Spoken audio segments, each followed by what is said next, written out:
खबर मुंबई से। कुछ देर में सचिन वाजे को कोर्ट में पेश करेगी एनआईए। वाजे की रिमांड बढ़ाने की अपील करेगी एनआईए। सूत्रों के मुताबिक यह खबर आ रही है, मनसुख केस में एनआईए के हाथ अहम सुराग लगे हैं। वाजे, विनायक, बुकी नरेश से आमने सामने पूछताछ कर सकती है एनआईए। तीनों से पूछताछ में होगा साजिश का खुलासा। जितेंद्र शर्मा हमारे संवाददाता इस वक्त हमारे साथ मौजूद हैं। कई अहम सुराग हाथ लगे हैं, उनके बारे में क्या जानकारी जितेंद्र?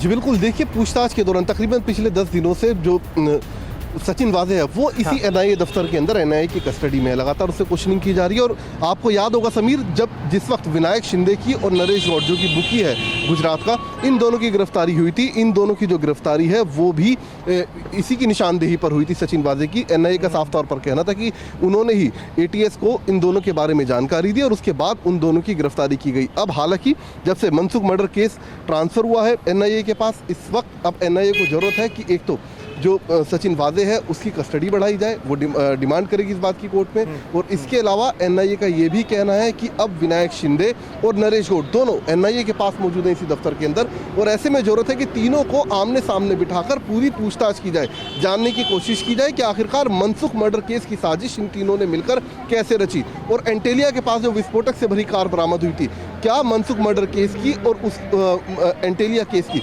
इन दोनों में आपस में कनेक्शन क्या है? क्या विनायक शिंदे ने और नरेश गौड़ ने एंटेलिया वाले केस में भी इसकी मदद की थी सचिन वाजे की? तो ये वो तमाम सवाल हैं जिनका जवाब तभी मिल पाएगा जब इन तीनों की आमने सामने बिठाकर क्वेश्चनिंग होगी। उसके लिए जरूरी है कि सचिन वाजे की एक बार फिर डिमांड बढ़ाने की अपील आज फिर अदालत में करेगी एनआईए। जी चलिए, बहुत बहुत शुक्रिया जितेंद्र, बने रहे आप हमारे साथ।